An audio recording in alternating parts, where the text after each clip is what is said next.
Imagine a winter night so cold that a single mistake could cost you your life before sunrise. For centuries, many native peoples of the Great Plains faced exactly that reality. Winter storms swept across open landscapes, with winds sharp enough to cut through the thickest clothing, and temperatures plunged far below freezing. Yet entire families, children, elders, and all slept safely through those nights without modern insulation, synthetic fabrics, or heated houses. Their survival wasn't luck. It was the result of generations of perfected knowledge, passed down and refined through experience in some of the harshest climates on Earth. Every decision, from the location of their camp to the structure of their shelter to the way they layered their clothing, was made with one purpose: staying alive through nights that could kill the unprepared in hours. Tonight, we'll explore how these survival systems worked, step by step, revealing 7 cold weather strategies so effective that many could still save lives today. And we'll start where every successful winter story begins, not with fire, not with clothing, but with where you choose to face the storm. Finding the winter life. Surviving a Great Plains winter began long before the first snow fell. It started with one of the most important and most underestimated survival skills: choosing the right place to set up camp. For native peoples of the plains, winter location wasn't just a matter of comfort. It was often the difference between life and death. Generations of experience had taught them that the wrong site could turn a warm shelter into a freezing trap, while the right site could give even the smallest fire the power to keep a family safe until spring. Shelter from the wind. When the air temperature drops below freezing, wind becomes a far more dangerous enemy than the cold itself. Even a light breeze can steal warmth from skin and clothing in minutes, a process modern science calls wind chill. Native scouts understood this instinctively. In winter, they sought natural windbreaks, thick tree lines, dense willows along riverbanks, and ridges or hills that blocked prevailing winds. These natural barriers created pockets of still air, where temperatures could be several degrees warmer than the exposed plains just a few hundred feet away. And because the air wasn't constantly being stripped away, fires burned steadier and bedding stayed warmer for longer. The role of the land itself, cliffs, rock faces, and even large boulders were more than just obstacles on the horizon. They were tools for survival. In winter sunlight, stone absorbed heat during the day and released it slowly after sunset, creating subtle but valuable warmth in the surrounding air. Valleys were another popular choice, but not every valley was safe. Experienced scouts avoided low spots where cold air pooled at night, turning the ground into a frost trap. Instead, they favored gently sloped ground near water sources, where they could stay close to resources without settling into nature's freezer. Access to essentials. Once protection from the elements was secured, a winter camp needed 3 critical resources. Water. Melting snow over a fire was labor intensive and burned through precious fuel. A clean, unfrozen water source within a reasonable distance was ideal. Firewood. Running out of fuel during a blizzard meant certain death. Camps were chosen near stands of dead trees, fallen branches, or driftwood along rivers, enough to last through days when storms made gathering impossible. Food. Game trails within hunting range were valuable, but these areas were balanced against the risk of predators following the same path. Snow as a tool, not just an obstacle. To many modern campers, snow is simply an inconvenience, but in traditional winter camps, snow itself became part of the shelter system. Once a campsite was chosen, snow was packed down into a hard, flat surface before the lodge was set up. This layer acted as insulation from the frozen ground below and prevented early spring melt from flooding the sleeping area. The height advantage. Sometimes, just 10 feet of elevation could change the night's outcome. Even a gentle slope above the valley floor kept camp out of the deepest cold pools. Higher ground also improved drainage, kept bedding drier, and made it harder for predators to approach unnoticed. Seasonal movement. It's also important to remember that many tribes were not locked into a single spot all winter. Migration, even a short relocation, was a practical strategy. When game herds moved or weather patterns shifted, camps followed, always seeking the balance between resources and protection. By the time a winter camp was fully established, every tree, slope, and rock had been chosen for a reason. To outsiders, it might have seemed like a lucky clearing in the wood. To those who lived there, it was the product of centuries of knowledge, careful scouting, and the understanding that nature rewards those who work with it, not against it. From there, with the land providing protection, it was time to create the heart of winter survival, a heat source that worked safely inside the shelter. And for that, nothing was more ingenious than the buffalo hide teepee and its living, breathing chimney. Buffalo hide walls and the teepee chimney. The shelter itself was the center of winter survival, and for the tribes of the Great Plains, that meant the buffalo hide teepee, a structure so perfectly designed for both portability and protection that even modern engineers have studied its airflow patterns. Forget the idea of fabric teepees. In the historical winter camps, the outer covering was made of buffalo hides, thick, durable, windproof, and naturally insulating. A single mature buffalo hide could weigh up to 30 kilograms, and it took more than a dozen of them to cover a full-sized winter teepee. The hides were scraped, stretched, and sometimes lightly smoked to make them more weather resistant. In extreme cold, extra layers of hides could be added, each secured to the main frame with leather thongs. These walls were more than just a barrier from the elements, they were part of a living heating system. The frame and inner liner system. The teepee's conical frame, usually made from long, straight lodgepole pines, formed the skeleton. Over this, the buffalo hides were draped in a carefully calculated way. But the secret to its winter performance wasn't just the outer skin, it was the inner liner. This liner, also made from hides or thick woven material, did touch the ground, creating a complete seal around the sleeping area. The outer wall, however, stopped short of the ground, leaving a narrow gap just a few inches high. That gap wasn't a flaw, it was a feature. It allowed fresh air to enter at the base of the shelter. The incoming air flowed between the outer wall and the inner liner, rising as it warmed near the fire. This upward current acted as a protective shield, preventing cold drafts from sliding across the floor and pushing smoke toward the top. In effect, the whole structure became a giant chimney, drawing smoke out while circulating warmth downward. The fire at the heart.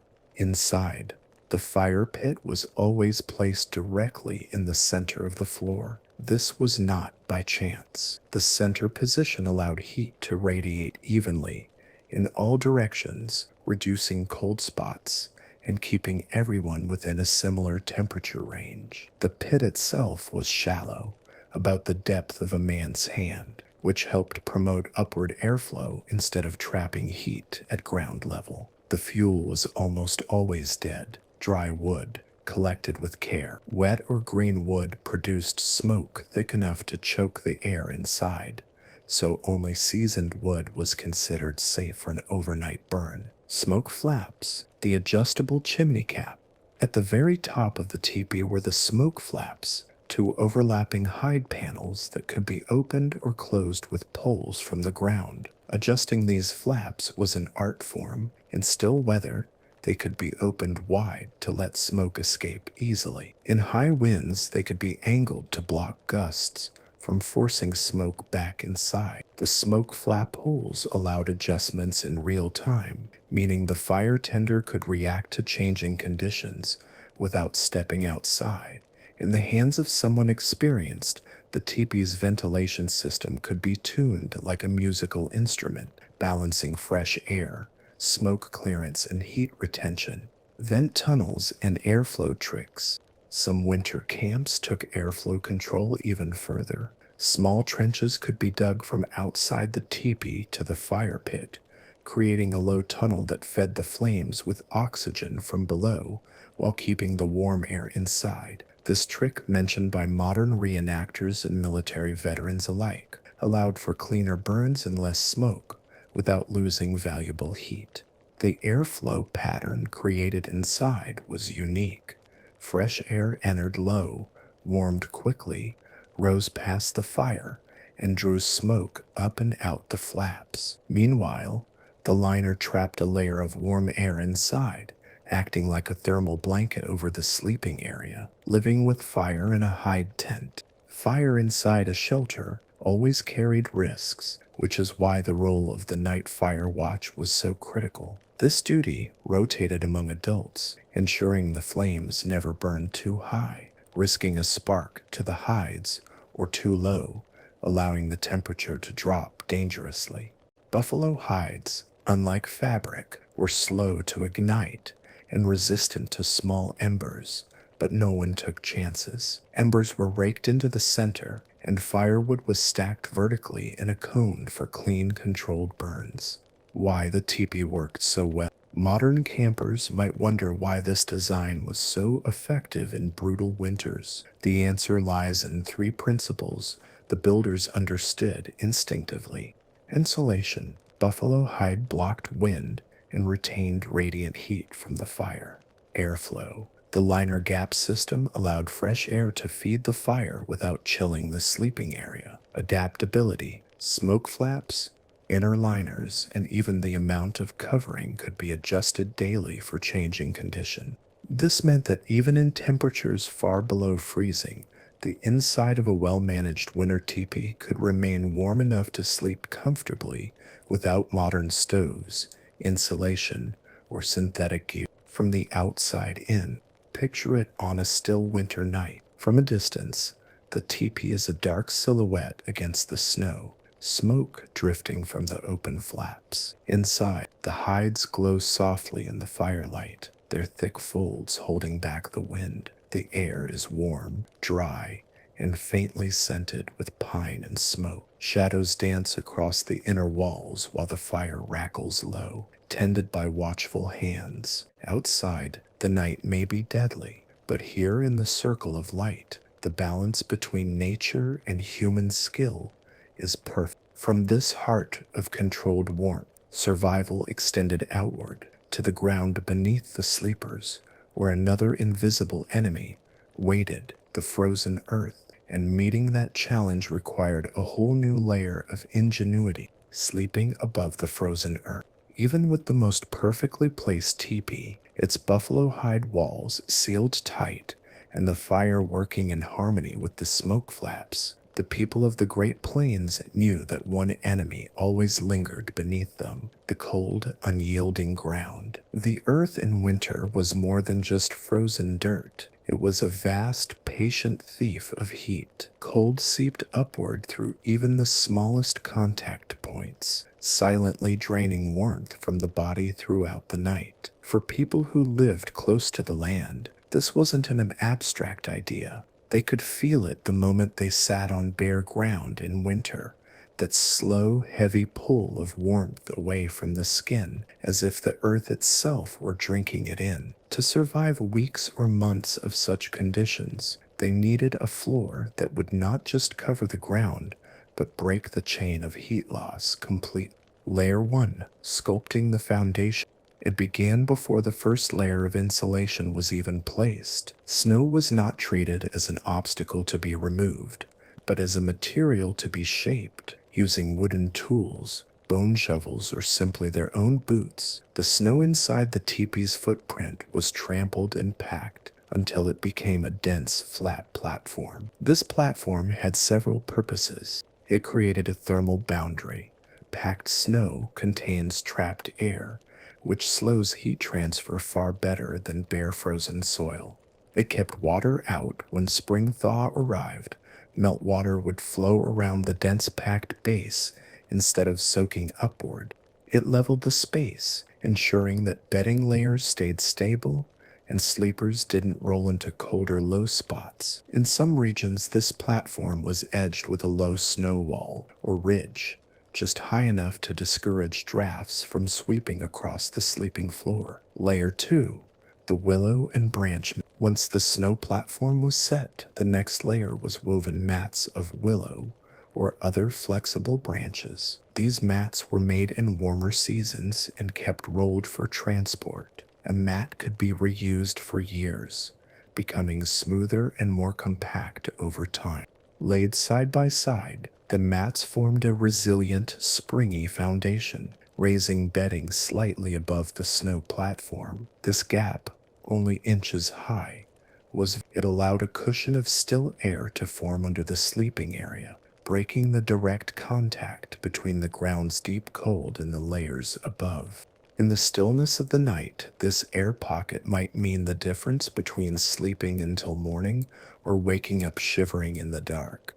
Layer 3, the grass, reed, and plant fiber insulation. The next layer was dry plant material, thick, abundant, and carefully prepared long before winter. Prairie grasses were cut in the late summer, dried in the sun, and stored in bundles. In wet climates, cattails or bulrushes were used, their fluff providing softness while their stems trapped heat. This layer could be surprisingly deep in some accounts, up to a hand's width, and served as the main bulk insulation. The key was density without compaction, packed enough to trap warmth, but loose enough to hold air between fibers. If the weather turned severe, more grass could be added, sometimes even midwinter, taken from reserves stored just outside the shelter. Layer 4, the hide and fur surface. Finally came the sleeping surface itself, thick hides and furs,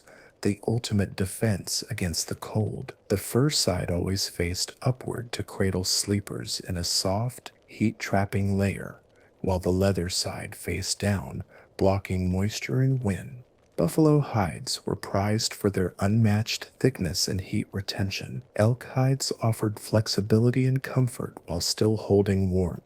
Wolf and coyote pelts were sometimes layered over larger hides for additional comfort, or as small throw covers. Each hide was positioned with care, overlapping slightly to avoid gaps where heat could escape. At night, the pile of hides transformed into a warm, soft island within the circle of firelight. Sculpted sleeping nests. One of the most ingenious touches was the shaped nest, a shallow hollow in the bedding that matched the sleeper's form. These depressions were never deep enough to restrict movement, but just enough to reduce the open space around the body. Less open space meant less air to warm, and fewer drafts sneaking in under the covers. Over time, these nests became personal spaces within the communal sleeping area, familiar, shaped to the body, and instantly warm when you settled into them after a day in the wind. Strategic heat distribution through sleeping order. The warmth of bedding could be amplified through sleeping arrangement. Families treated sleeping space like a living heating grid.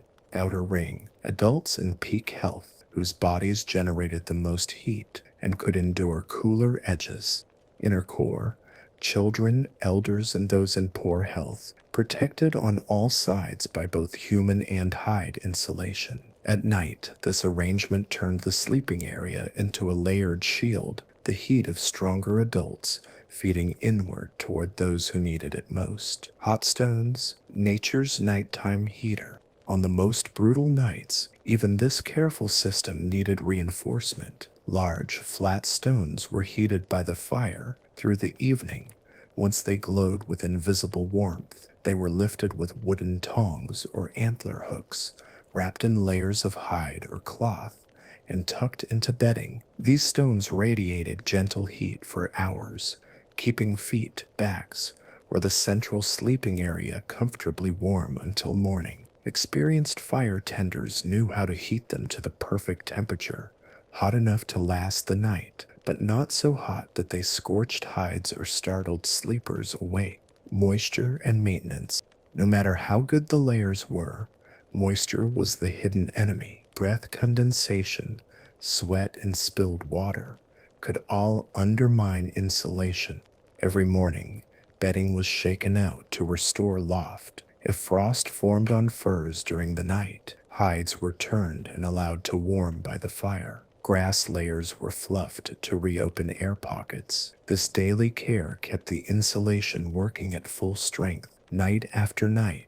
Emergency adjustments. In sudden storms, the bedding area could be enclosed even further. Additional hides might be draped vertically to form a smaller tent within the teepee, concentrating body heat in a reduced space. Sometimes children or elders were moved to this inner shelter for a night or two, surrounded by the thickest insulation available. The feeling of the winter bed. Lying in such a bed was an experience modern mattresses can't quite replicate. Below you, layers of plant fiber and hides created a cushion that felt warm and alive. Around you, furs curled against the skin, smelling faintly of smoke and the earth from which they came. Above, the teepee's walls glowed in the firelight, the muffled howl of wind outside reduced to a distant murmur. In that small space between earth and sky, you were both protected and connected,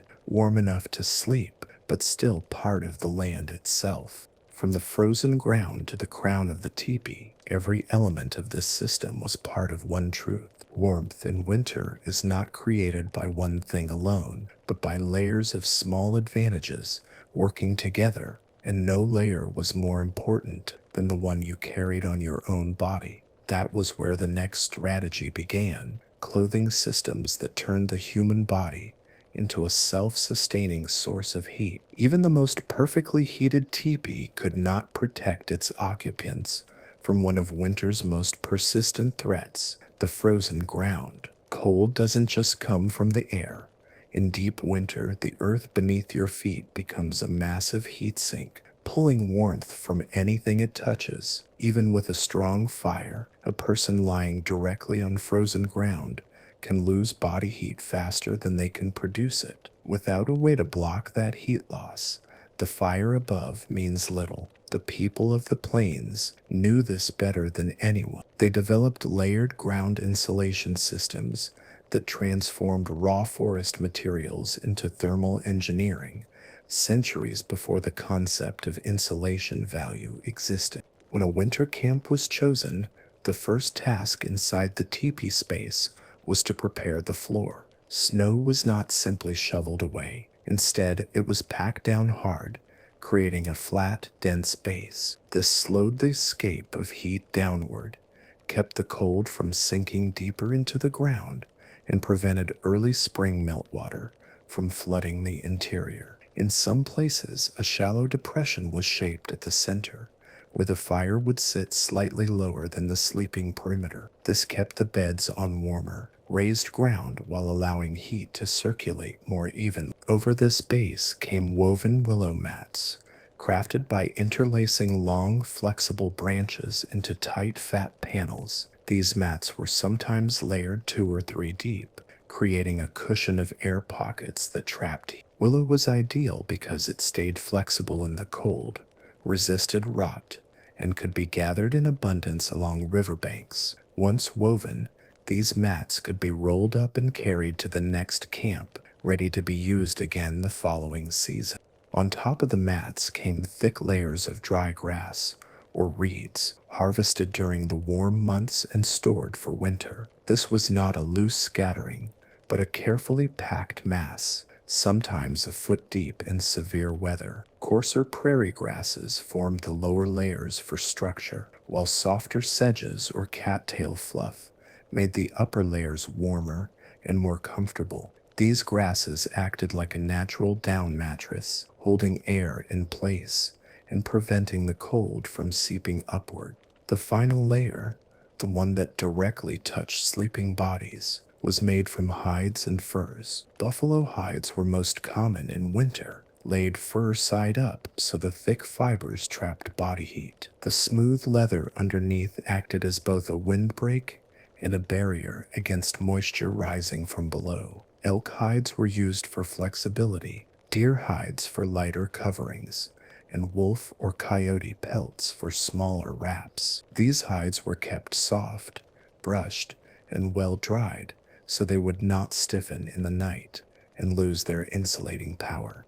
Rather than lying on a flat surface, bedding was often shaped into shallow depressions that matched the curve of the human body. These nest-like forms trapped warm air close to the skin and kept blankets or hides from sliding away. Sleeping arrangements were also deliberate. The strongest adults, those with the highest body heat, lay along the outside edges of the bedding area. Children, elders, and those recovering from illness were placed in the center, where they were surrounded by a ring of warmth from both hides and human bodies. In this way, the family itself became a heat shield, protecting its most vulnerable members. On the coldest nights, an extra measure of warmth was added with heated stones. Large, dense rocks were placed near the fire for hours until they soaked up the heat. Before bed, they were wrapped in hides or thick cloth and tucked near the feet, against the stomach or at the small of the back. The stones radiated heat steadily, sometimes lasting until morning. Care was taken to ensure they were not too hot to burn skin or scorch the hides, but when prepared correctly, they could mean the difference between a cold, restless night and deep, comfortable sleep. Maintaining this bedding system was a daily ritual. Each morning, hides were lifted and shaken to release moisture, grasses were fluffed to restore air pockets, and mats were checked for dampness. Even the warmth of breath could cause frost to form on fur, so hides were occasionally turned or hung near the fire for gentle drying. Without this upkeep, the bedding could become damp and lose much of its insulating power, a dangerous risk in sub-zero conditions. When storms struck or the temperature fell sharply, additional layers could be added quickly. More grass could be packed under the hides, extra robes laid over the sleepers, or even upright hides placed around the bedding to form a smaller, enclosed space within the teepee. This created a microclimate of trapped warmth that could keep temperatures inside survivable, even as the world outside froze solid. Survival was not only about physical warmth. The fire's glow, the scent of smoke, the thick folds of hide surrounding the family, and the nearness of loved ones all created a sense of safety that was as vital as the heat itself. A calm mind conserved energy, and a secure sleeper wasted less warmth through shivering or restless movement. In this way, the bedding was more than just a physical defense against the cold. It was a space where body and spirit rested together, shielded from the deadly wind outside. This intricate layering of snow base, willow mats, dried grasses, and hides was not invented in a single winter. It was the product of generations, each year refining the method, adapting it to new conditions, and passing the knowledge forward. In the heart of the coldest season, it was proof that human skill and the gifts of the land could combine to keep life burning through the longest, darkest nights. And yet, even the best bedding began with the person inside it. The body was the first and most reliable source of heat, and how that heat was managed through clothing, movement, and timing was the next key to surviving the deep winter. Layered clothing and body heat mastery, the warmth of a fire, the insulation of hides beneath you, these could carry you far into the night. But there was one element that no shelter, no bedding, no clever arrangement could replace: the heat generated by your own body. In winter, survival began and ended with this simple truth: if you could not produce enough heat, and if you could not keep that heat from escaping, the cold would eventually win. For the peoples of the Great Plains, winter clothing was not fashion. It was a living, breathing system, as important as the fire, as critical as the teepee structure, designed not just to cover the body, but to manage heat with precision.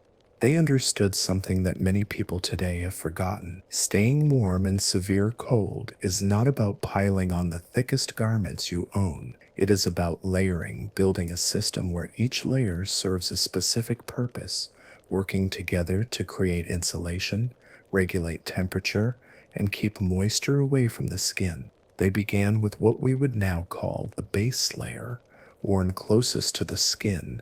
This was often made from soft, finely processed hides, deer, antelope, or other supple leathers that had been carefully tanned until they were smooth and flexible. The goal was not bulk, but comfort and moisture control. This layer absorbs small amounts of sweat during the day, keeping it from clinging to the skin where it could chill the body. In bitter cold, even a small amount of moisture trapped against the skin could be dangerous once movement slowed. Over this came the middle layer, the true insulating barrier. This was where warmth was trapped and held thick robes or shirts of fur, most often buffalo or elk, sometimes lined with smaller pelts for extra loft. This layer did not just block the wind, it created pockets of still air around the body, which the body's heat could warm. It was this trapped air, not the fur alone, that kept the wearer insulated.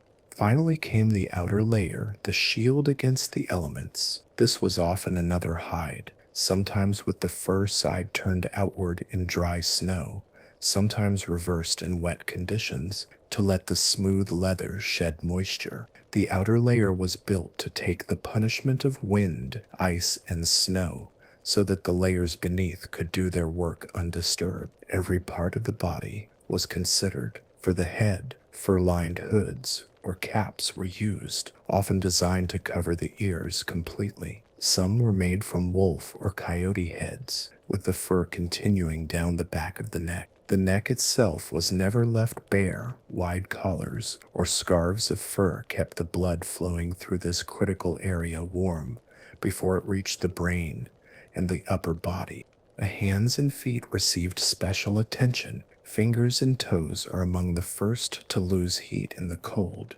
and once they are frostbitten, recovery is slow and painful if recovery comes at all. Hands were often protected by mittens of fur, sometimes lined with a second softer pelt inside. Mittens, unlike gloves, allowed the fingers to share heat with each other. For feet, moccasins were worn in layers, a soft inner pair, a thicker outer pair, and in between, dried grass or fur packed around the toes for insulation. In deep snow, leggings and moccasins were sometimes wrapped together with strips of hide to keep snow out entirely. Clothing did not come on and off casually. It was adjusted with care, responding to both the weather and the work at hand. During the day, as hunting parties moved or wood was gathered, some layers might be loosened or partially removed to prevent sweating. Sweat was the enemy. It could soak a hide and freeze it solid within hours, making it useless until thawed and dried.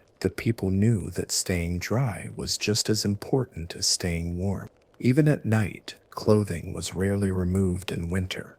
Instead, layers were loosened to prevent overheating under the blankets, then adjusted again before sleep to seal in warmth. This practice went against the modern habit of letting the body breathe at night, but it matched the reality of their environment. Once the fire burned low, the temperature inside a teepee could still drop sharply before dawn. Heat was also conserved through body positioning. When sitting around the fire, people often drew their knees up toward their chest and wrapped their arms around their legs, presenting less surface area for the cold to attack. In bed, hands were tucked into armpits or between layers of clothing, while feet might be placed against another person's legs or warmed stones wrapped in hide. For all this attention to warmth, they also understood the danger of overheating. A body too warm under heavy layers would sweat, and sweat could mean death once activity slowed. They learned to balance their heat production with their clothing so that they stayed comfortably warm but never so hot that they risked dampness. In the evenings, before sleep, it was common to engage in light activity, enough to raise the body's core temperature without breaking a sweat. This could be as simple as walking around the camp, checking the woodpile, or helping to tend the fire. By the time they lay down, their bodies were already warm, and the bedding and clothing simply had to hold that warmth through the night. Even the materials themselves were chosen for how they interacted with the human body. Buffalo fur was prized for its loft and its ability to retain heat even when slightly damp. Deer hide was lighter and more flexible, making it ideal for layers worn while active. The choice of which hides to wear and in what combination was not random. It was a system learned over centuries, tested in countless winters, refined until it could be trusted without thought. And yet, even with this careful layering, clothing alone could not stop the cold from creeping in at the edges. That was where small, ingenious tricks made all the difference. Techniques passed quietly from parent to child, known only to those who had lived through enough winters to understand how the cold works. They understood that while layers of clothing could slow heat loss, certain parts of the human body were more vulnerable than others. The wrists, ankles, and neck, where major blood vessels run close to the surface, could bleed away warmth faster than any other areas. Protecting these pulse points was not just comfort, it was survival. One method was to wrap these points in strips of hide that had been soaked in rendered animal fat, most often buffalo tallow. Once tied in place, the fat provided a thin, waterproof layer against the skin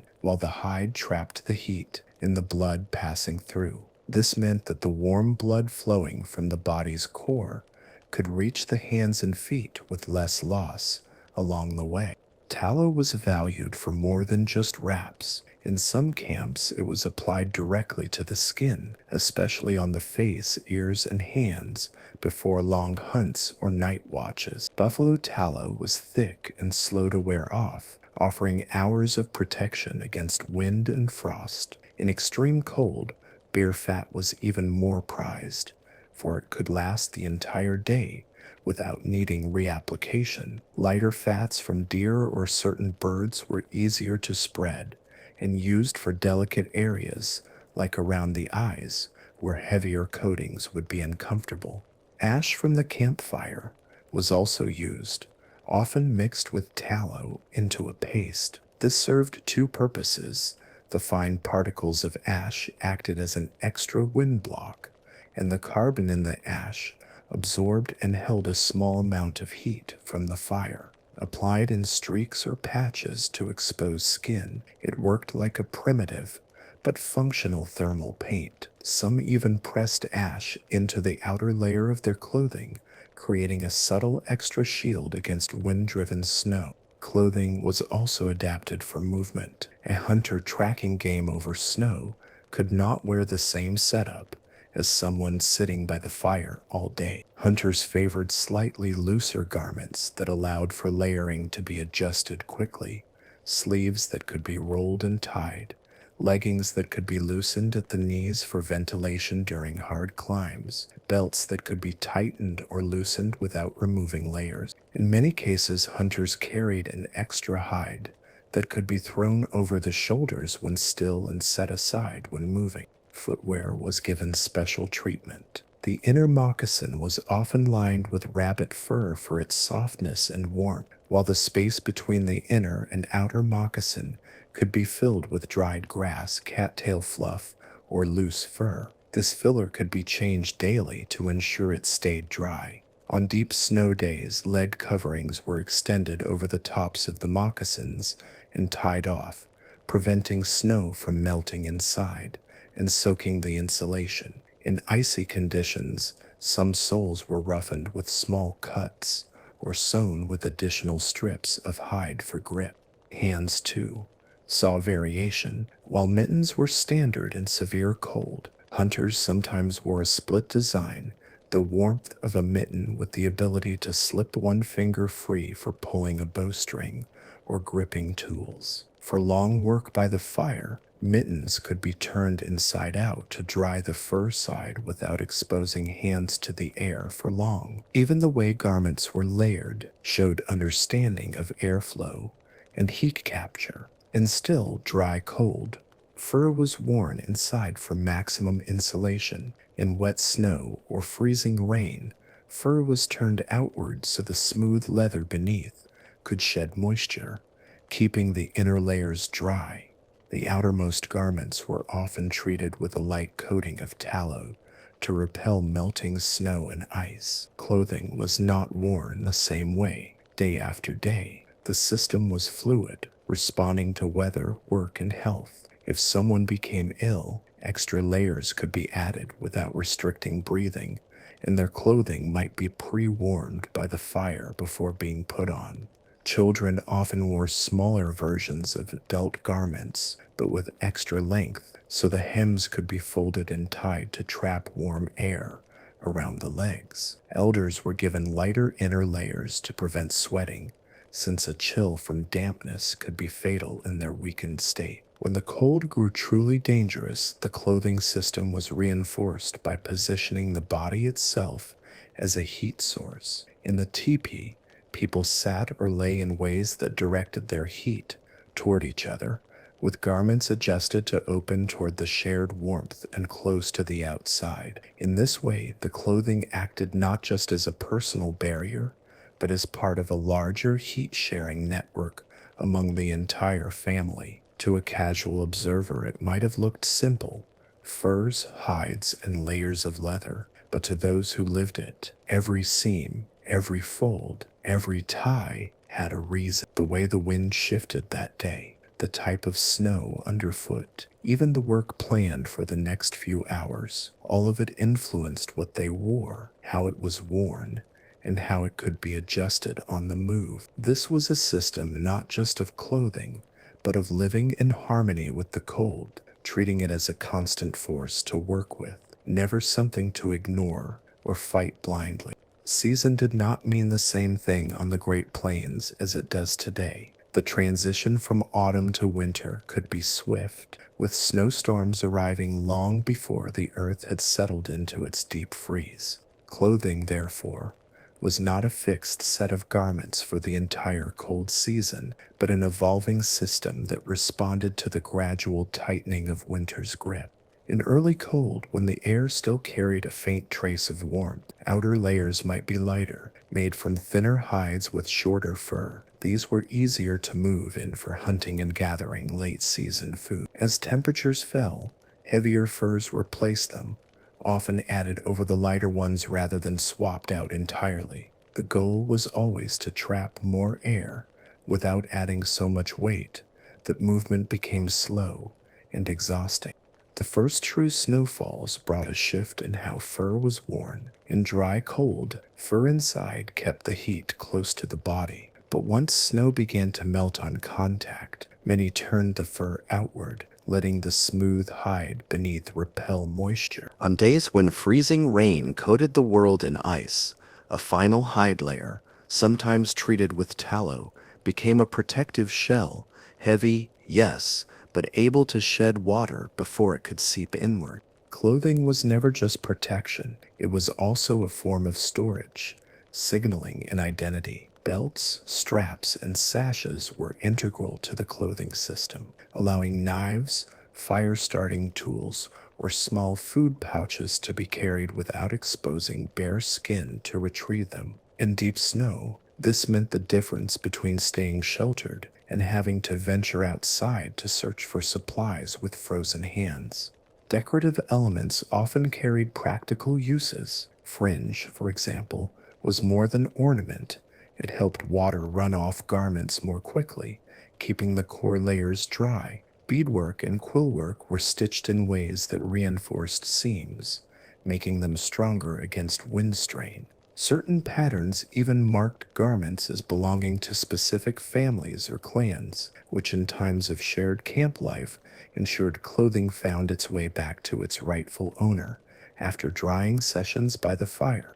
Hoods and cloaks could be detached or replaced depending on the weather. A fur-lined hood might be swapped for a heavier one with a longer neck drape in the heart of winter or a lighter wrap in calmer weather. Some cloaks could be fastened around the body for sleeping, adding a portable blanket layer without disturbing the rest of the bedding arrangement. There was also an understanding that clothing and survival gear were inseparable. Snowshoes could be carried slung over the back, secured by the same straps that held a cloak. Spare mittens were often tucked into the belt, where they could be warmed by the body's core before being swapped with the outer pair when frost began to creep in. In hunting parties, one member might carry extra foot wrappings for the group, knowing that a single failed layer in the cold could end a day's work or a life. Even within one tribe, clothing styles could differ based on role. Hunters, fire tenders,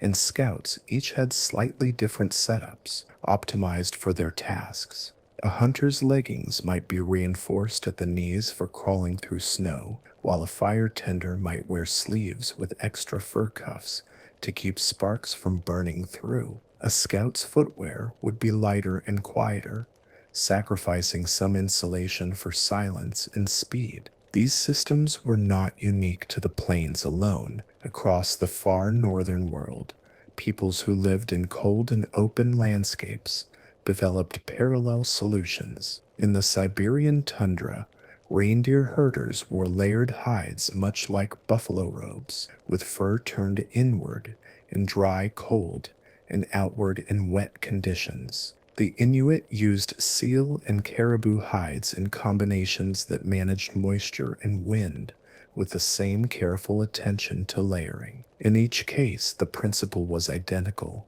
Use the materials the land provides, build layers that can adapt to both work and rest, and manage moisture as carefully as heat. What set the plains clothing system apart was how seamlessly it integrated with a mobile lifestyle. These were not garments meant for a single static settlement. They were designed to be packed, carried, and reassembled in the next camp. Hides could be folded and tied into bundles. Grass insulation replaced at a new site, and garments mended by the evening fire. The clothing itself was a traveling shelter, one that followed its wearer from sunrise to sunset and into the deepest watches of the night. The result was a harmony between body and environment that modern clothing often overlooks. Today, people depend on sealed houses, electric heating, and synthetic fabrics to keep the cold at bay. But for the people who crossed snow-swept prairies and slept under the arc of buffalo hide walls, warmth came from a partnership: the fire they tended, the shelter they built, the bedding they crafted, and the clothing that worked with the heat their bodies produced. This was not just survival. It was mastery of a world where the cold was constant, powerful, and unyielding. Layer by layer, hide by hide, stitch by stitch, they turned the raw materials of the land into a second skin, one that did not just keep them alive, but let them live well through the heart of winter. And in the flicker of firelight, as families settled under their hides and the wind moved outside, that clothing became more than protection. It became a quiet promise, passed through the generations. You will see the spring. Natural skin protection. Even with the warmest hides and the thickest bedding, there were parts of the body that clothing could not fully protect. A face turned into the wind, fingers pulled free of a mitten to tie a knot, or skin, exposed for even a moment during a hunt, could begin to lose heat immediately. In deep winter, bare skin could stiffen in seconds, and frostbite might set in before the cold was even felt. The people of the plains had solutions for this as well, methods that worked at the level of the skin itself, forming invisible shields against wind, moisture, and cold. These techniques did not come from books or experiments in warm laboratories. They came from generations of observation, trial, and the passing down of knowledge from elder to child. Buffalo tallow was at the heart of this system. Rendered from the thick fat of the animal, tallow was slow to spoil and held a dense, almost waxy texture. When warmed in the hands and spread thinly over the skin, it created a coating that trapped a thin layer of the body's own warmth while blocking the wind's bite. On the high plains, where the air could be so dry that skin cracked open in a day. Tallow also kept moisture locked in, preventing the painful chapping that could turn a minor wound into a dangerous infection. On days of long travel or hunting in the open, tallow was often applied in the morning before leaving camp. It would soften under the warmth of the skin, filling the fine lines and pores, then harden slightly in the cold air, creating a flexible barrier. For hunters on the move, this meant hours of protection without needing to stop and reapply.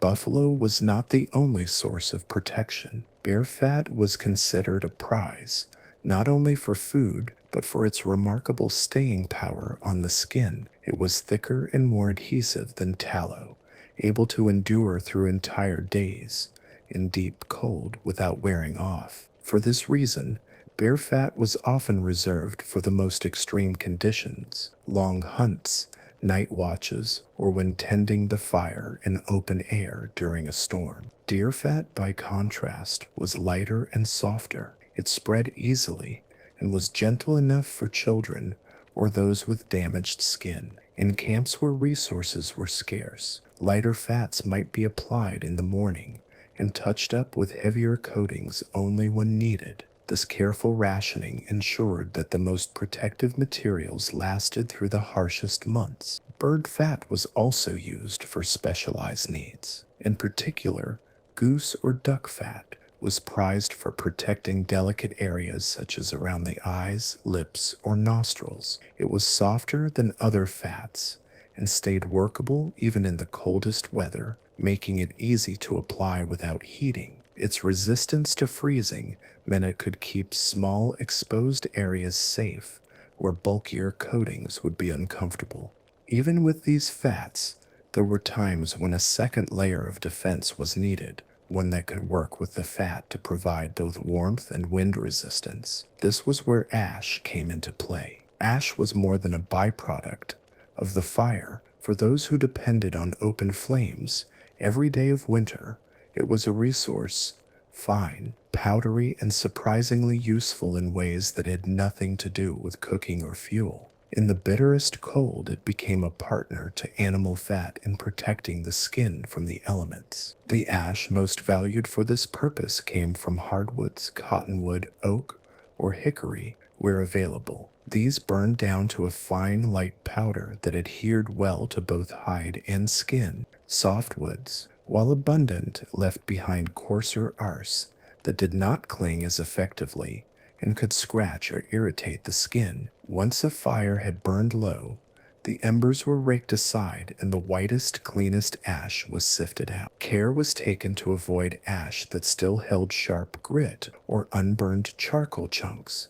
which could damage skin or clothing. Once collected, the ash could be used in two forms: dry or mixed into a paste with fat. The dry form was quick to apply. A small handful rubbed between the palms and then pressed onto exposed skin left a thin gray coating that cut the wind's edge and dulled the sting of frost. But the paste form was far more effective for long exposure. Making the paste required heating the fat just enough to soften it, then stirring in the ash until the mixture took on a uniform texture. This paste clung to the skin like a second hide. When applied over cheeks, forehead, chin, and even the backs of hands, it stayed in place for hours. The ash particles themselves had no real insulating value, but they disrupted the airflow directly against the skin, much like the outer surface of fur. This small disruption reduced the speed at which heat was stripped away,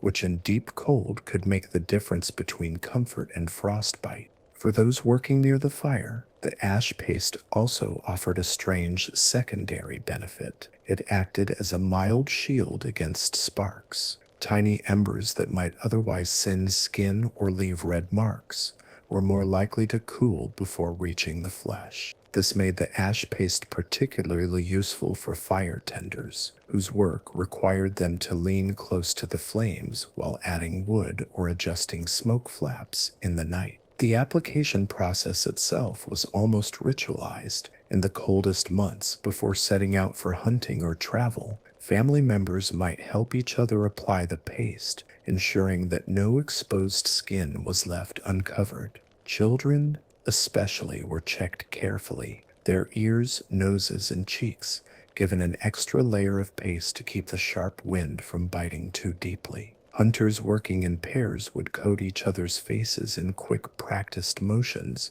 before heading into the snow, their features disappearing beneath a thin, gray film that turned them into shadowed silhouettes against the white landscape. There was a cultural layer to this as well. While the primary purpose was practical, ash markings often carried patterns or streaks that had meaning. Some designs were simple lines along the cheekbones or across the forehead, intended only to mark where the paste had been applied. Others were more deliberate, echoing hunting symbols, family identifiers, or personal marks worn only in winter. In this way, survival practice and cultural expression intertwined.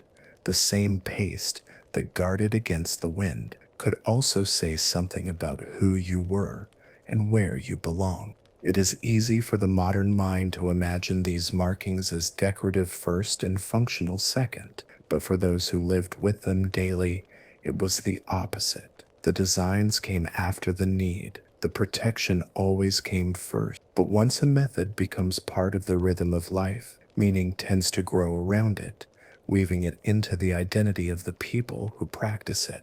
Some combinations of fat and ash were specialized for certain conditions. In open prairie winds, a thinner mixture allowed for quick coverage over large areas, even if it needed reapplication more often. In still, frigid air, a thicker coating was used, slowing heat loss even if it felt heavy on the skin. Hunters sometimes preferred the thicker mix because it also reduced the glare of sun reflecting off the snow, dulling the brightness that could cause eye strain over long hours of travel.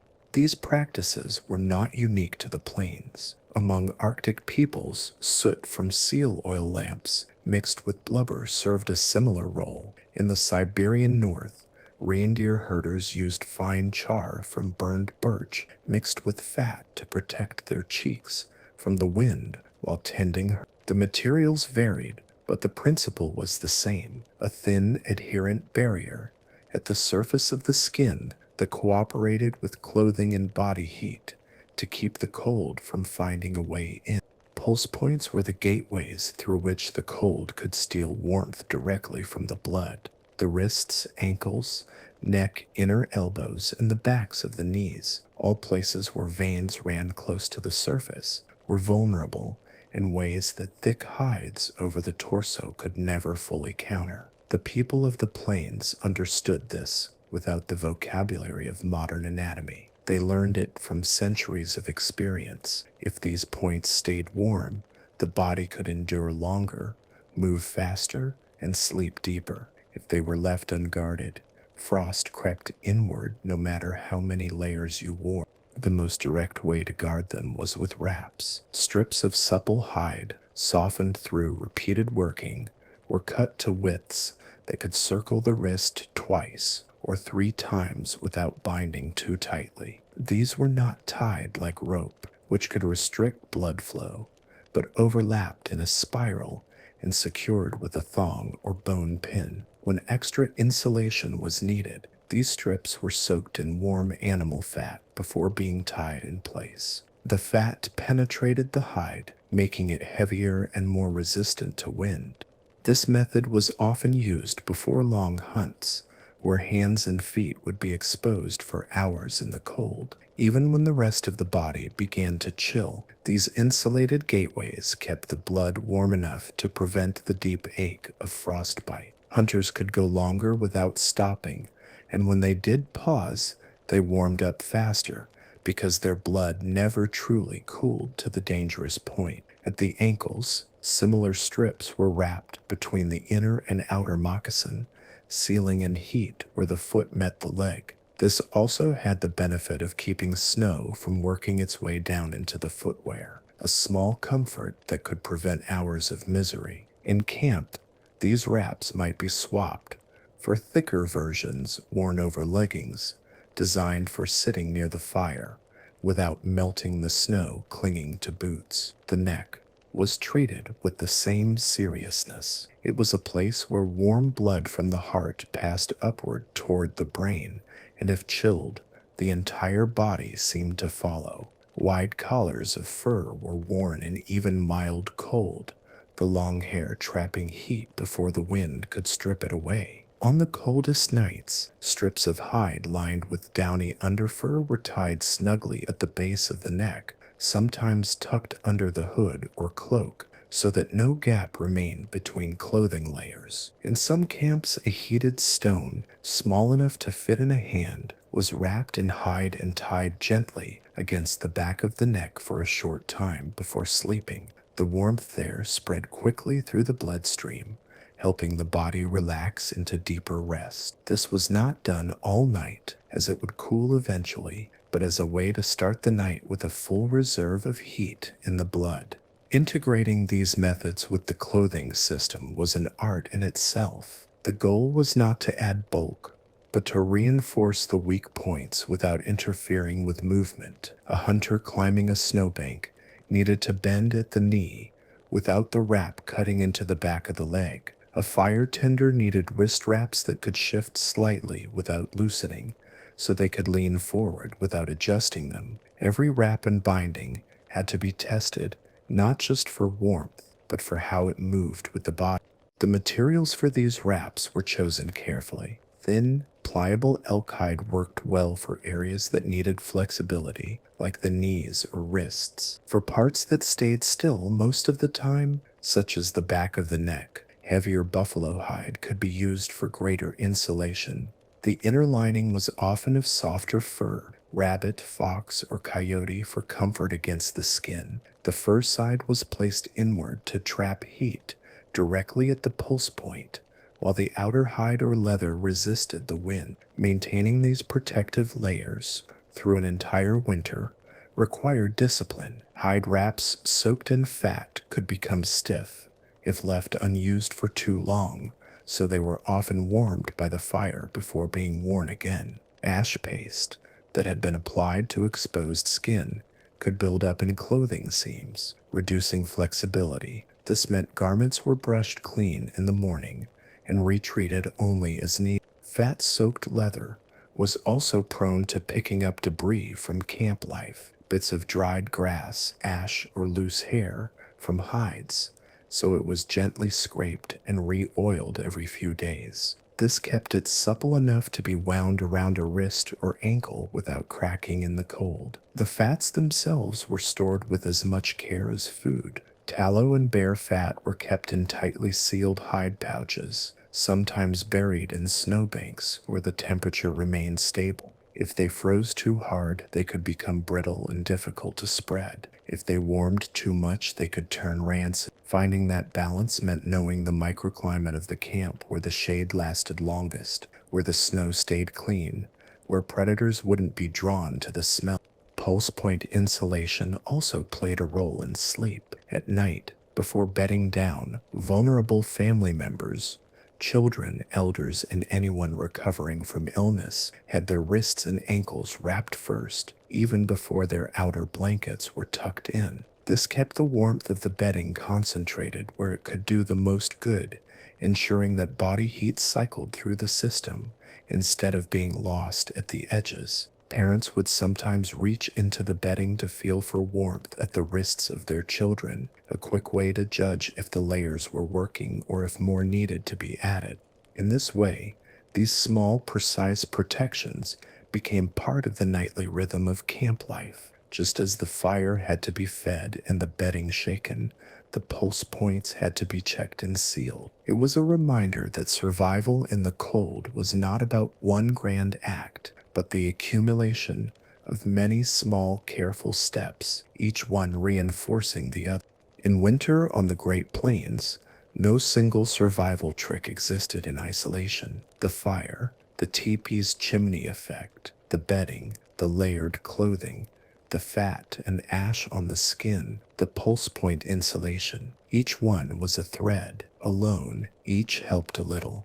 Together, they wove a net strong enough to hold off the cold, through months when the world seemed determined to take life away. The interplay of these techniques became most visible when conditions turned against the camp. A sudden storm could sweep in without warning, the wind carrying fine snow that found its way through even the smallest gap in clothing or hide. In such moments, the fat and ash barrier became the first defense. Faces were already coated, the paste turning the skin a dull gray that the wind could not bite through so easily. Wrists and ankles were wrapped, not loosely as in fair weather, but with an extra turn to keep the snow from working inside. The outer layers of clothing were smoothed down so the wind could slide over them rather than catch and fold. Inside the teepee, the fire burned brighter, fed with the driest wood. The smoke flaps were angled just enough to draw air without letting the wind drive snow inside. The liner kept drafts from touching the sleeping area, and bedding was checked to make sure no dampness had crept in. This was when the entire survival system proved itself, each part working in harmony to turn a fragile tent of hides into a warm, protective home. On hunting trips, the challenges were different. Out in the open, away from the shelter of the camp, movement kept the body warm, but stillness, even for a few minutes, could become dangerous. Hunters layered lighter hides beneath heavier ones, allowing them to strip a layer quickly when climbing or tracking to prevent sweating. The pulse point wraps were chosen for flexibility, often elk hide lined with fur so they could be worn comfortably for hours. Fat was applied before leaving camp, bear for the face, deer or bird fat for areas that needed frequent reapplication. Ash might be used if the glare off the snow was strong, dulling the brightness around the eyes and cheeks. When game was found and the wait began, clothing was shifted again. The outer hide was closed tight, mittens drawn on, and hoods pulled forward. Heated stones wrapped in hide carried in small pouches might be placed in the armpits or tucked against the belly to keep core temperature steady. The goal was to conserve the warmth built during movement and keep it circulating until the return to camp. Predator watch was its own test of endurance. The watchers sat in the dark, often for hours, their only movement the slow turn of the head and the shifting of eyes toward the sound of a dog's alert. Here, fat and ash protection mattered as much as bedding did in the teepee. Sitting still in the cold is harder than walking through it. The body generates less heat, and the cold begins to seep inward.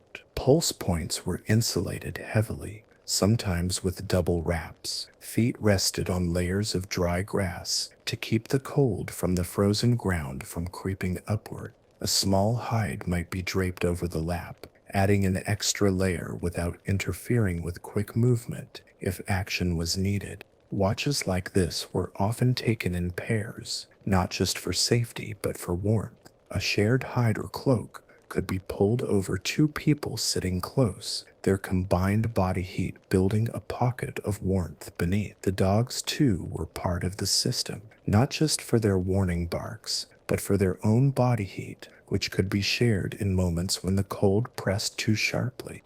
The integration of these methods with daily life was seamless. Preparing clothing and skin protection for the day ahead was as natural as tending the fire or checking the water source. In the morning, the fire tender might call for fresh ash to be sifted from the hearth, while another heated a pouch of tallow near the coals. The wraps would be checked for cracks or stiffness, softened if needed, then passed to the family members in order, elders first, then children, then the able-bodied adults who could prepare their own. Nothing was wasted. The fat rendered for skin protection often came from the same animal that provided food, and hide for clothing. Ash was gathered from the same fire that cooked the meals and warmed the bedding stone. Even the wraps, once too worn for pulse points, might be cut down for use as ties, repairs, or padding in footwear. Cross-cultural parallels show how deeply human this instinct for layering defenses is. In the frozen north of Siberia, reindeer herders daubed their cheeks with a fine charcoal paste mixed into fat, then tied soft fur bands at the wrists before leading their herds into the wind. In the Arctic, Inuit hunters used the soot from seal oil lamps as part of their protective coatings, pairing it with double-layered mittens and seal hide boots lined with dried grass. The details changed with the landscape,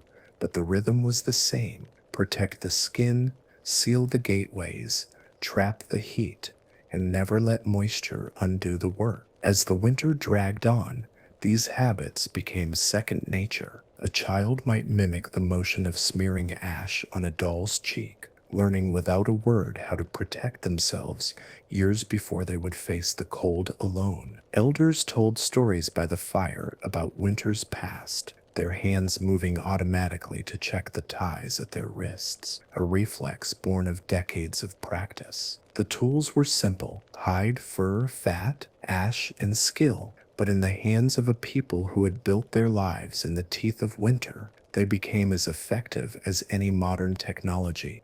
When the wind howled outside and the night was at its longest, the people inside the teepee sat in a circle of light and warmth, their skins coated, their wraps tied, their clothing adjusted to seal in every breath of heat. The storm might rage for hours, but inside, the balance between cold and warmth had already been decided, not in that moment, but in the countless small acts of preparation that had been done in the days, weeks, and generations before. And as they lay down to sleep, with the fire tended, the bedding fluffed, the pulse points wrapped, and the fat and ash in place, they could close their eyes knowing that the system would hold. The wind could take the world outside. It would not take them. When the cold came hardest, it was not the hunters or the strongest who were most at risk. It was the smallest children, the eldest elders, and the animals on which the entire camp depended. Protecting them was not a separate task. It was the center of the winter survival plan. Without the wisdom of the elders, the laughter of the children, or the strength of the horses and dogs, the camp would lose more than warmth. It would lose its future, its memory, and its ability to move. For the youngest, the danger came quickly. A child's body could lose heat twice as fast as an adult's, and they had less ability to shiver or keep still in a way that conserved warmth. This meant they had to be wrapped and placed in the most favorable position inside the shelter, often close to the fire, yet shielded from direct drafts. The mothers and grandmothers layered them in soft hides lined with fur, sometimes so many that only the small dark eyes peered out from between folds. The position within the teepee was chosen with care. The warmest place was not always closest to the fire itself. Too close and the heat could dry the air until it hurt the lungs or risk burning delicate skin. The true warm zone was a few steps back, where the air was still and the temperature held steady. Here, children slept in small groups, their bodies forming a shared cocoon beneath shared covers.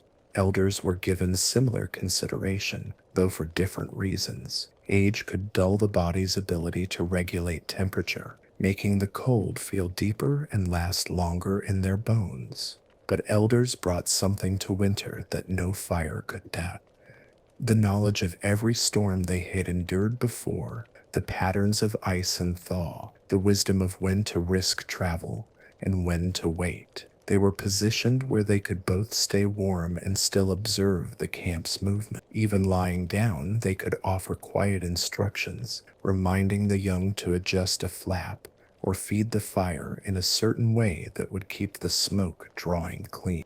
The animals, too, had their places in this strategy. Horses were never left entirely to the mercy of the wind. Where possible, they were sheltered behind natural windbreaks, a line of trees, a ridge, or even a wall of packed snow cut by human hands. Their coats grew thick in winter, but still they were brushed and checked for ice forming along the belly or in the mane, places where melting snow could refreeze against the skin.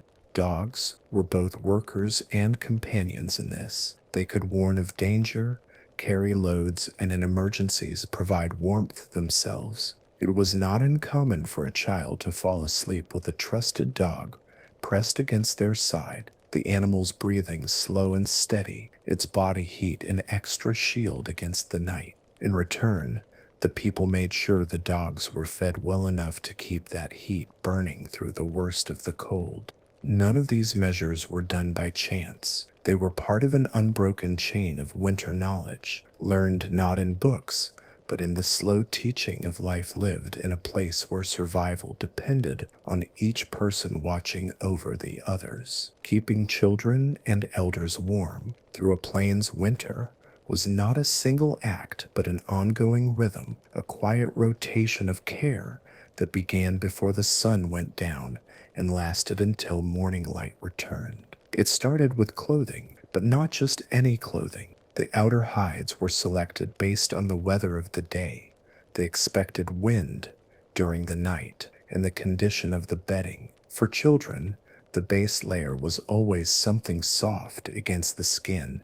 Tanned deer hide worked until it was almost cloth, holding in warmth without scratching. Over this came fur with the thickest undercoat the camp could spare, often rabbit or beaver for its light weight and warmth. For elders, the layering was similar, but adjusted for ease of movement. Too many tight wrappings could make it hard for them to shift in their sleep or get up if needed during the night. And circulation was as important as insulation. The hides were chosen not only for warmth, but for breathability, to avoid trapping moisture that could chill them later. This was a lesson learned over many winters. Heat was precious, but trapped dampness could be lethal. Over the years, families developed ways of swapping layers without exposing the vulnerable to the cold air for long. A fresh hide could be warmed by the fire first, then carried inside the bedding and slipped in, while the previous outer layer was removed. This quick, practiced exchange kept the warmth constant and the sleeper comfortable, even during storms when the cold pressed against the teepee walls like a living thing. Heat sources were never left to chance. While the fire in the center of the teepee was the heart of warmth, it could not always be relied upon alone. Heated stones were the second heart, smaller, portable, and able to be tucked exactly where they were needed. They were warmed slowly on the edge of the fire until they held the heat deep in their core. Then they were wrapped in hide or thick cloth and placed near feet, against the stomach, or at the lower back. For children, smaller stones were used so there was no danger of burning. For elders, the stones were placed strategically to ease aching joints as well as provide warmth. These stones required careful rotation. As one cooled, another would be readied in its place, ensuring there was always a fresh source of heat ready before the first had faded. This rotation was often managed by those awake for the night watch. A person tending the fire would turn the stones near the coals, shifting them as if arranging a game only they knew the rules to, ensuring that no one awoke cold.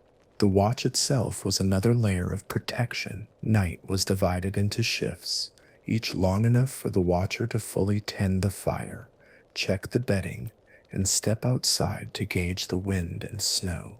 These checks were not casual glances. A sudden drop in the wind might mean a change in weather or the quiet movement of predators drawing near. A shift in the sound of the snow against the teepee could signal a rising drift that might block a vent or press against the outer walls. Within the teepee, the watcher moved silently, like a shadow among sleepers. They would pause at the warm zone where the children lay, lifting a corner of the hide just enough to check that cheeks were warm and breathing steady. Elders were checked in the same way, often with a hand laid gently on the shoulder or chest. In deep winter, even the smallest change in skin temperature could be the first sign of danger. When a problem was found, it was fixed quietly. A hide might be pulled tighter, a cooled stone replaced, a fur adjusted to cover an exposed arm.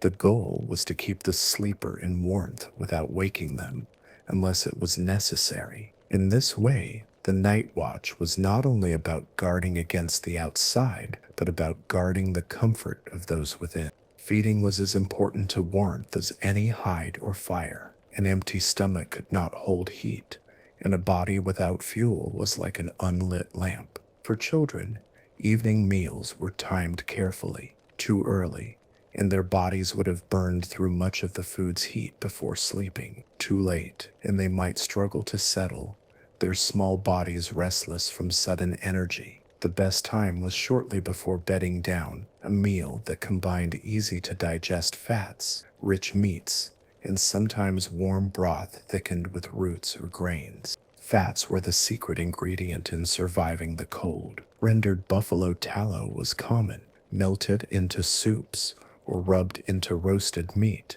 so that every bite carried more fuel for the long night ahead. For elders, food was prepared softer, often stewed for hours until the meat could be swallowed without strain. In the coldest periods, elders and children alike were given hot drinks just before sleeping, sometimes simple boiled water flavored with herbs, other times rich bone broth simmered so long it was nearly thick enough to eat with a spoon. The warmth from within was as valuable as the heat from hides or fire. When storms trapped a camp for days, food supplies were rationed with care, but never so tightly that the vulnerable went without. Hunters knew that the loss of a strong man was tragic, but the loss of a child or an elder could tear at the heart of the whole band. For this reason, any extra meat from a successful hunt was often set aside for these groups first. Animals, too, were part of the nightly care. Horses, if not used for immediate travel, were often fed late in the day with high-energy fodder, dried grass, grains, or whatever could be found in winter. A full belly helped them keep their body heat through the night. In harsh weather, the people built snow or brush barriers around them, using the land itself as shelter. Dogs were given the fattier cuts of meat or scraps from meals, and their sleeping areas were checked to make sure they were dry. Wet fur and sub-zero air could sap their strength as quickly as it could. The roles in all this care rotated. No single family was left to watch over their own alone. If a mother was exhausted from caring for her children, another woman might take her turn at night, watch so the mother could sleep. If an elder's family was away hunting, neighbors would tend their fire and bedding. In this way, survival was shared, and no one was left to face the worst of the cold without. There was an understanding, unspoken but binding, that every person in camp might one day be vulnerable. The strongest hunter could be laid low by illness. The healthiest woman could grow frail with age. The fastest runner could stumble and be injured.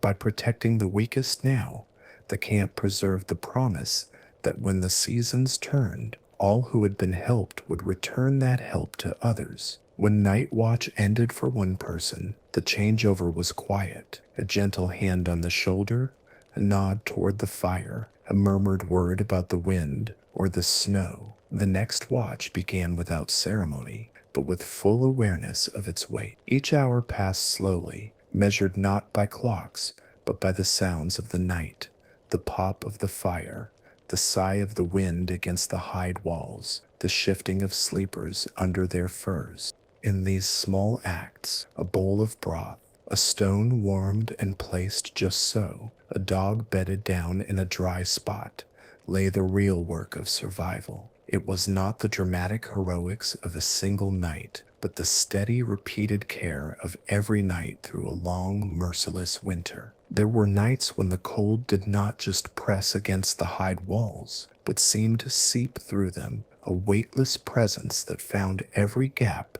every seam, every breath. On those nights, the work of protecting the vulnerable became something closer to a ceremony. It was a ritual repeated so many times through so many winters that the hands of those performing it seemed to know what to do without thinking.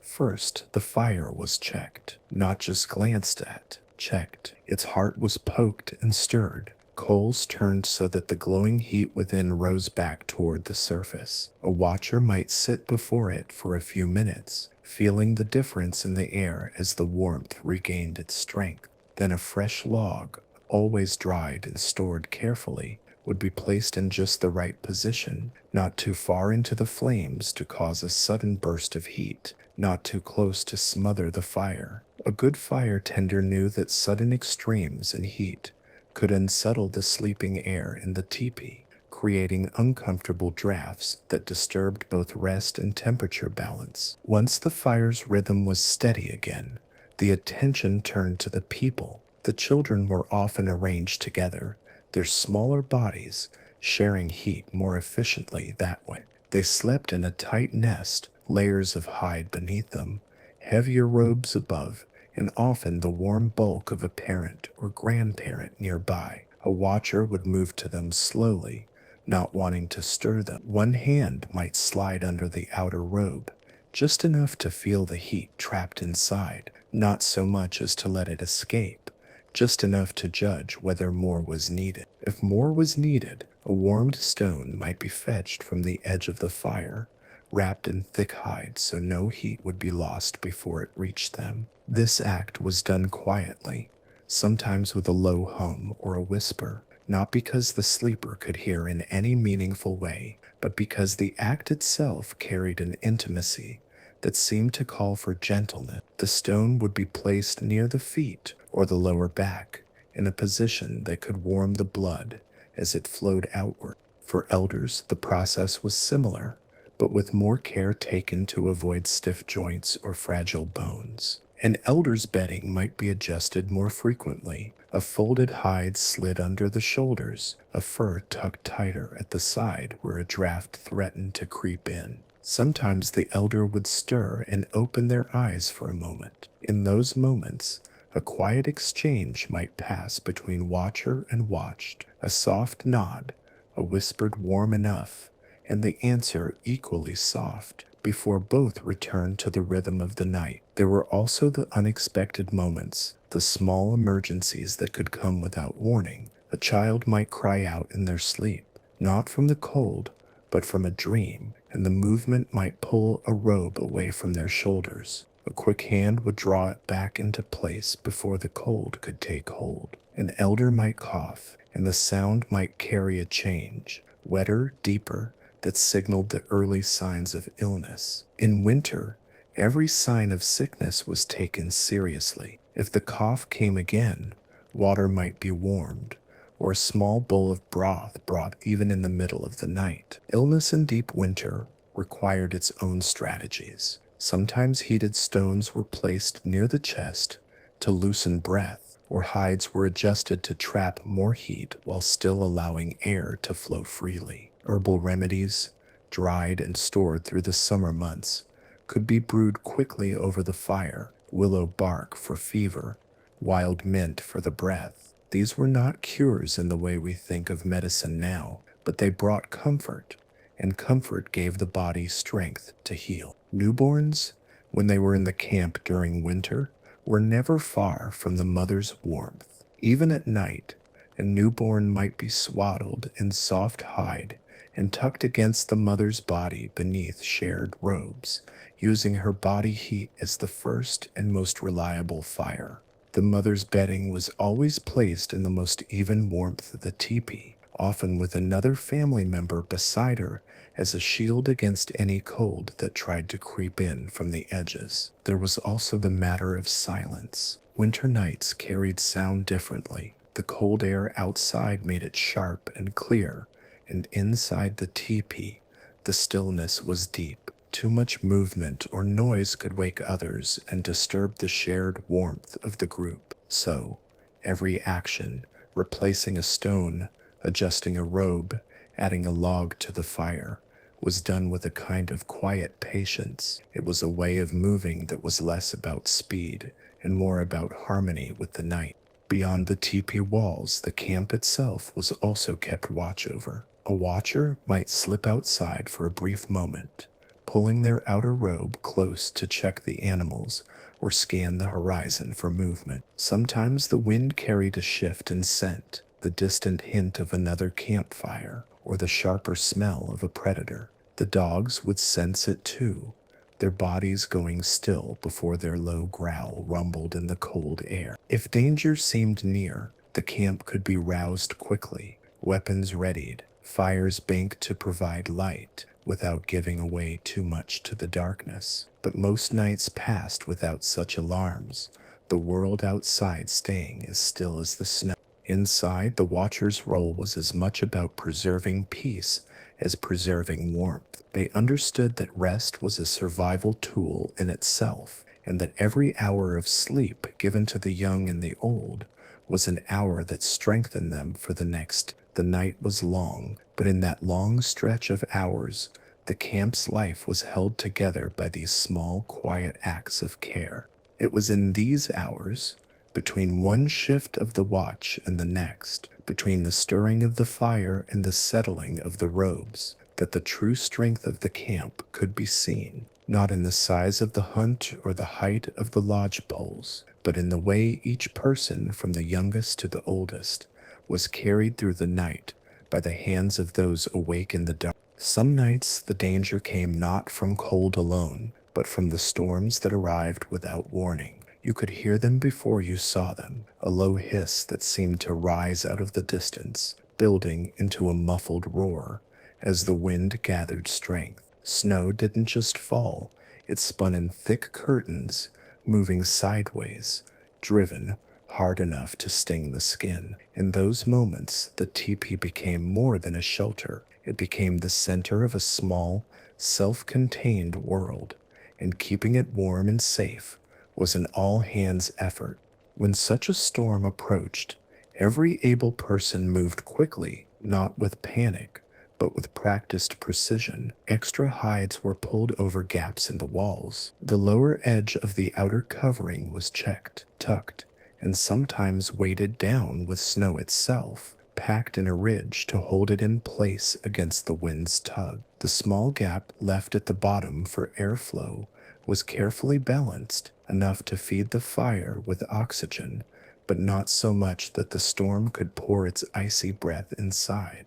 Inside, vulnerable sleepers, children, elders, the ill, were not moved unless absolutely necessary. Disturbing them could cost heat faster than simply reinforcing their bedding. Instead, watchers worked around them, layering on extra covers if needed. A fresh robe of buffalo hide could mean the difference between waking with warm breath against your cheek and waking to the first sting of frost on your skin. If the storm lasted hours, and some did, heat sources had to be managed with even greater care. Firewood was rationed by feel, not by measure. Too fast, and the supply might run short before the wind eased. Too slow, and the warmth would falter, making it harder for the most fragile to hold their body heat. The fire tender's skill was in walking this line, adjusting not just the fuel but the way it burned, coaxing long, steady heat from each piece rather than quick bursts of flame. Sometimes, when wood was scarce, other fuels were used. Dried animal dung, collected and stored in the months before winter, could be burned slowly, producing steady warmth with less smoke than one might imagine. It was not glamorous, but in the long night of a storm, no one cared for glamour, they cared for survival.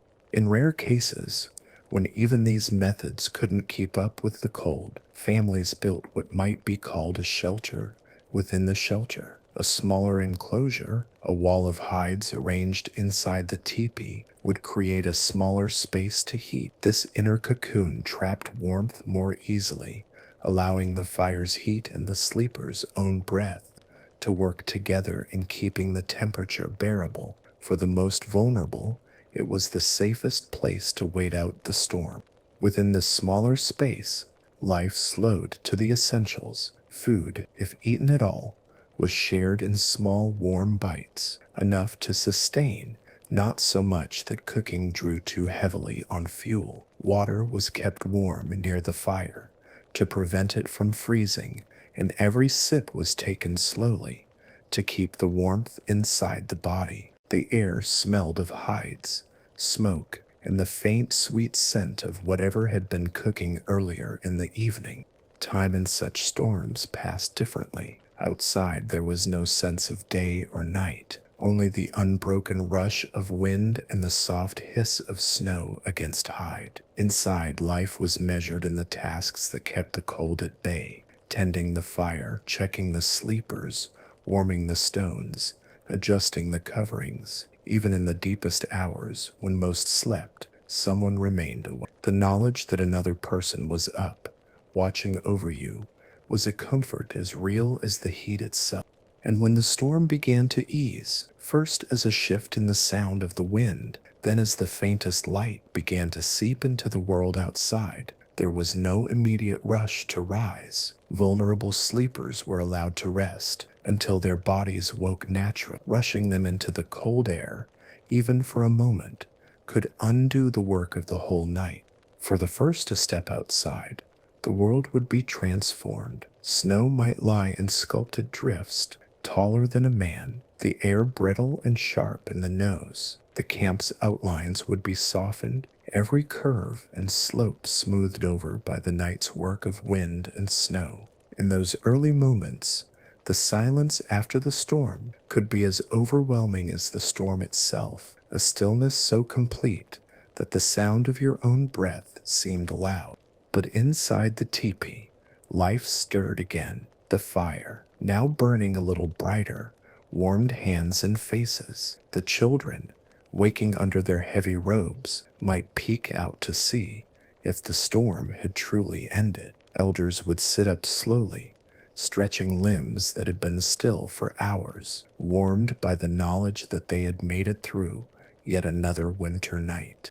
When the night was harsh and the air inside the teepee felt like it was waiting for the smallest gap to slip in and steal warmth, survival was more than physical. It was also about keeping the mind steady. Fear, in winter, could be as dangerous as frost. Panic could make hands clumsy, break the rhythm of fire tending, or drive someone to rush into the cold without proper covering. For this reason, the people wove small rituals into their nightly life, especially for those most at risk. Children were told stories before bed, not just for entertainment, but to keep their minds in a warm place, far from the wind that clawed outside. These stories often carried lessons about endurance, cleverness, and the turning of seasons. They reminded the young that winter, no matter how cruel, always passes.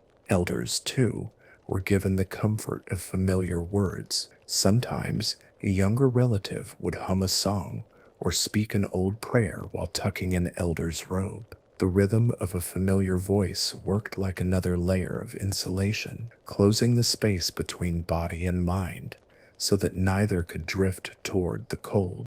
There were also the quiet games, small, slow amusements that could be played in the dark without movement that wasted heat. Guessing games, whispered riddles, the retelling of a shared memory, all done with the awareness that laughter, even soft laughter, carried warmth through the body. These moments didn't just fill time, they kept spirits from sinking under the weight of long frozen hours. When dawn began to push against the darkness, it was not greeted with sudden noise or hurried movement. The first to rise was often one of the night watchers, moving slowly, stretching fingers and toes to check their warmth. The fire was given new fuel, chosen to burn bright for the morning, a signal to the others that the night had ended. Waking the vulnerable was a delicate process. Children were stirred gently, given time to blink into the light. Elders were not hurried. Instead, a warm drink or a small bite of food might be brought to them before they moved from their bedding. The goal was to bring their bodies back to full wakefulness without shocking them with the morning chill. Morning was also the time for quiet inspection, checking faces and hands for any signs of frostbite, feeling foreheads for the heat or coolness that might mean sickness. If anything was wrong, the day's plans would change to meet the need. Hunts might be postponed, tasks reassigned. The survival of the vulnerable always outweighed the speed of daily work. Sometimes, after a particularly hard night, the first hours of daylight were given entirely to rest. Firewood could be gathered later, snow could be cleared later. The camp understood that fatigue could weaken even the strongest, and exhaustion was an open door to illness. On these mornings, the sound of the fire was the main voice in the teepee, a low, steady breath that spoke of safety. Outside, the winter world looked harmless in the light, the sharp edges of the night softened by the morning sun. But the people knew better. They knew that winter hid its teeth until you forgot they were there. That was why each new day began with the same careful steps, feeding the fire, feeding the people, feeding the animals. Only then did the larger tasks begin. And in the minds of the vulnerable, the memory of the night's care stayed. A child might not understand the balance of airflow or the fuel rationing, but they would remember the warmth of a robe pulled tighter around them, the sound of a voice telling them a story as the wind tried to get in. An elder might not see all the small choices made while they slept, but they would know, in the quiet gratitude of waking warm, that someone had watched over them. This was the true strength of the winter camp, not the hides or the fire alone, but the constant shared work of making sure no one faced the cold alone. It was a strength built night after night, winter after winter, until it became part of who they were. And in that, even the most fragile were never truly weak, for they were held in the circle of the whole. By the time the coldest moons of winter passed, a camp that had survived together felt different. Bonds had been tested in ways that warm weather never demanded. Every night of fire watching, every robe adjusted in the dark, every log split with numb fingers had been part of a shared work that no one outside could fully understand. In the clear, brittle air of late winter, when the stars felt close enough to touch, there was a deep stillness in the land. Snow no longer fell in heavy storms every week, but the cold still ruled, and every decision still carried weight. The people did not grow careless simply because the days were a little longer. They knew that even now, the wrong choice could tip the balance between safety and loss.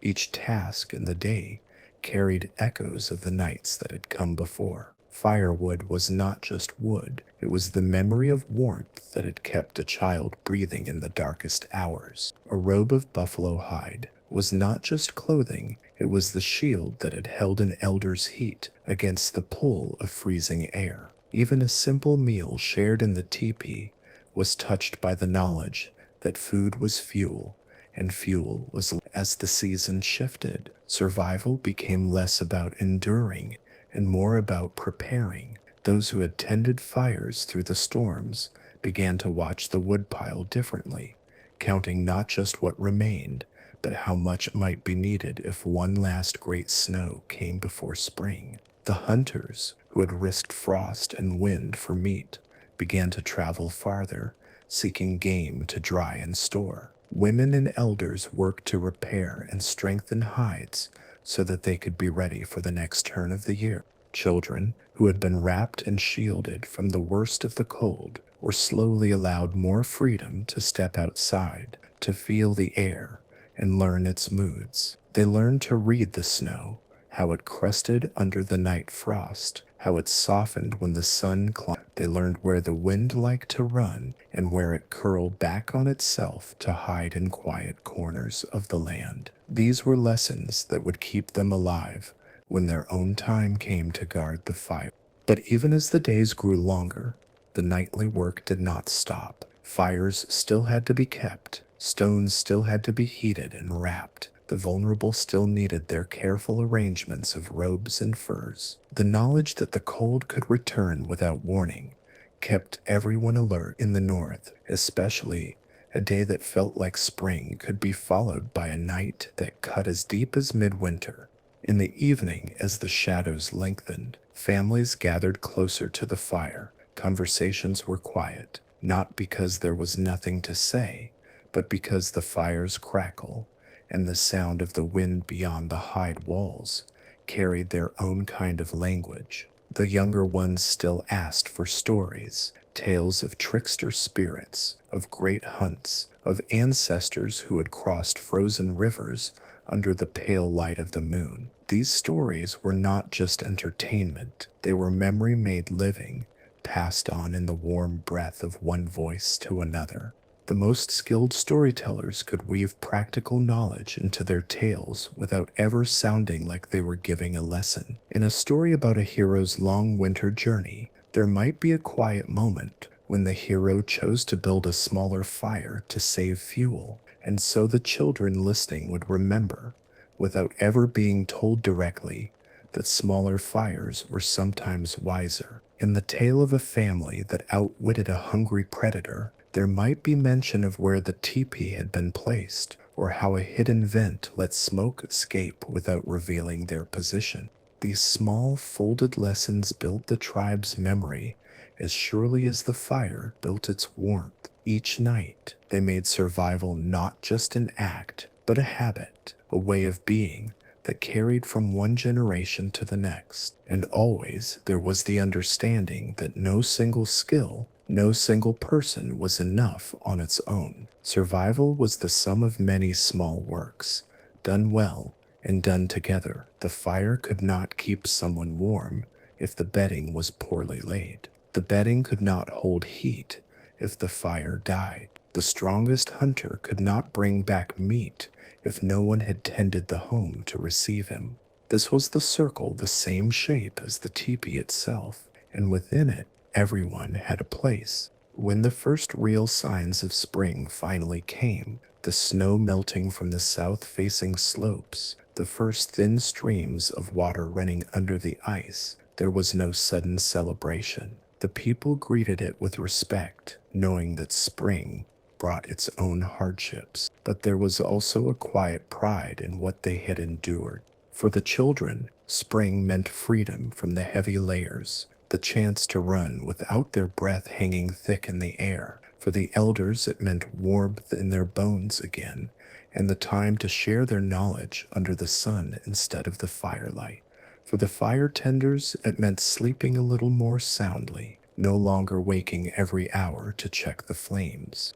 Yet, even in the warmth, the habits of winter stayed close. People still noticed where the wind ran, still stored wood, still kept their fires neat and well fed. The lessons of the cold were not forgotten. They were carried forward, ready for the next time the world turned white and still. In this way, the life inside the teepee was more than a story of survival. It was a story of rhythm, of people moving with the seasons, with each other, with the land itself. A story where the smallest axe, a log placed just so, a robe tucked a little tighter, were part of something vast and enduring. And as long as that rhythm was kept, no night was too long, no storm too strong to break the.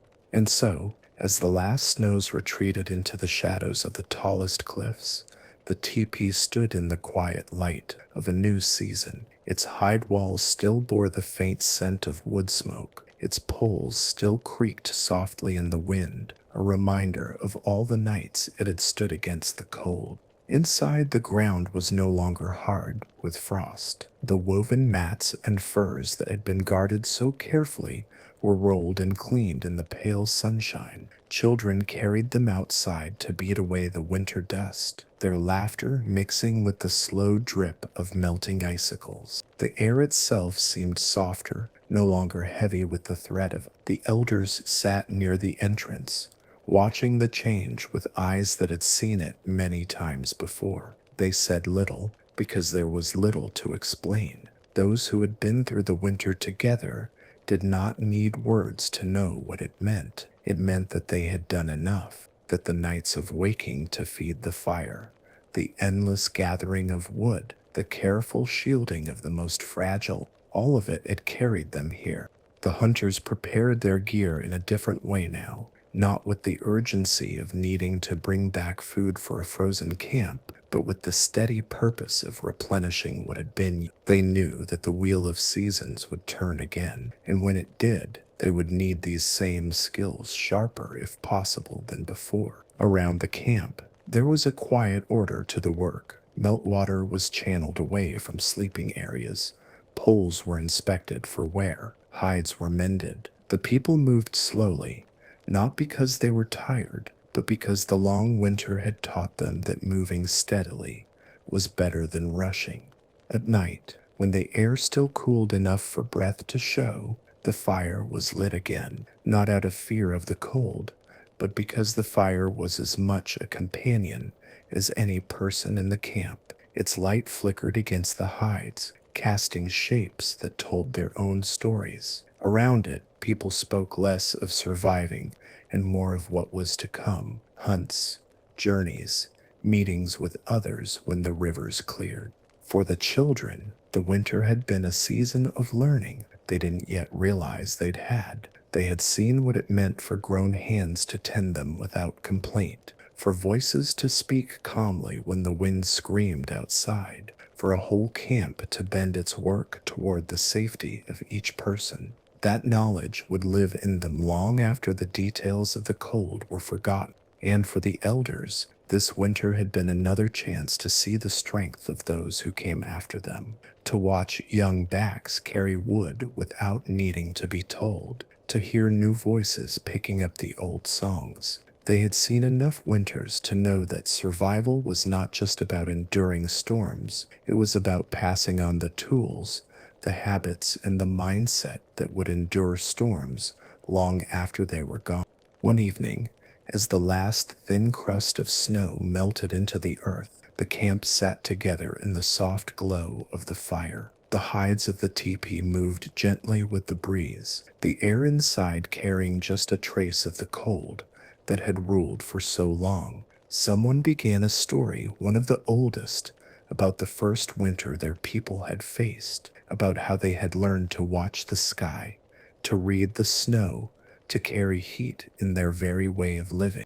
As the story wound on, those who listened knew it wasn't just about the past. It was about all the winters still to come, and the unbroken chain that stretched from the first people to the ones who would sit here long after they themselves were.